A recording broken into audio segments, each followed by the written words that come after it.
যদি না দিই।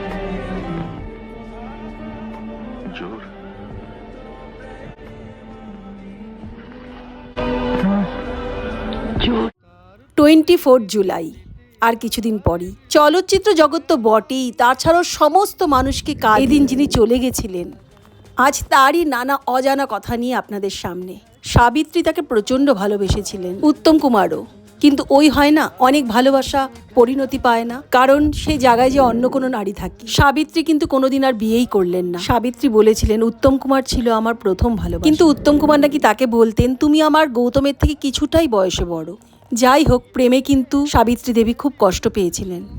আর মাধবী মুখার্জিকে উনি সমস্ত সময় বৌঠান বলে ডাকতেন। আর এখানে হলো স্টারডামের আড়ালে বা সামনেই এক 17 বছরের লাভ, যেটাতে স্ক্যান্ডেল কিন্তু কম ছিল না। প্রথম প্রেম গৌরী দেবীকে তিনি কিন্তু কখনোই ডিভোর্স দেন, কিন্তু সুপ্রিয়ার সাথেই বাকি জীবন থেকে গেছে। আর তার প্রিয় রমার সাথে তার সম্পর্কটাই ছিল অন্যরকম। দুজন দুজনকে নিজেদের ডাক নামে ডাক। তাদের মধ্যে কি সম্পর্ক ছিল তা নিয়ে জল্পনার তো কোনো সীমা ছিল না, কারণ তারা শুটিং এর বাইরেও বিভিন্ন সময় বাইরে চলে যেতেন। কিন্তু উত্তমকে তাই নিয়ে জিজ্ঞাসা করলে তিনি কখনোই সরাসরি জবাব দেননি, বরঞ্চ বলেছে কাম গন্ধ নাহি তাই, রমাকে ভালোবাসার থেকেও আমি বেশি সম্মান করি।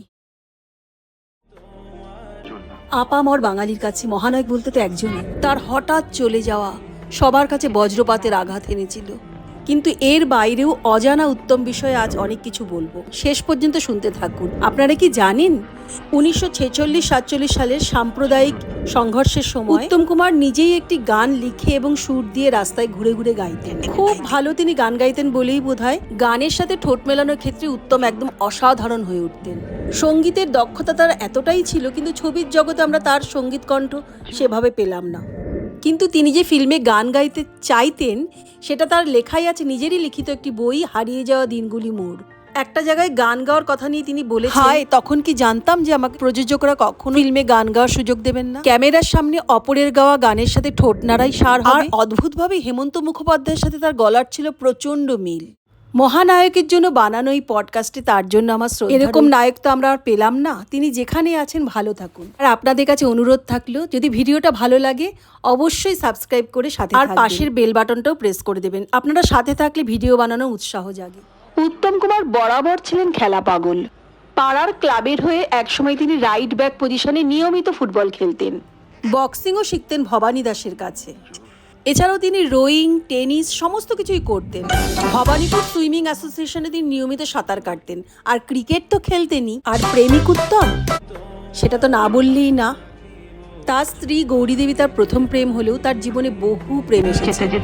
গৌরী দেবীকে ডিভোর্স না দিলেও তিনি কিন্তু দু নৌকায় পা দিয়ে কখনোই চলেননি। মর্যাদা অবশ্যই দিয়েছিলেন।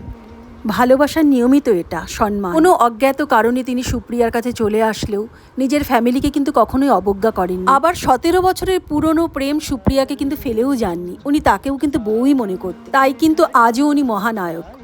আপনার মতো নায়ক তো আর একটাও হলো না। আপনি যেখানেই থাকুন ভালো থাকুন।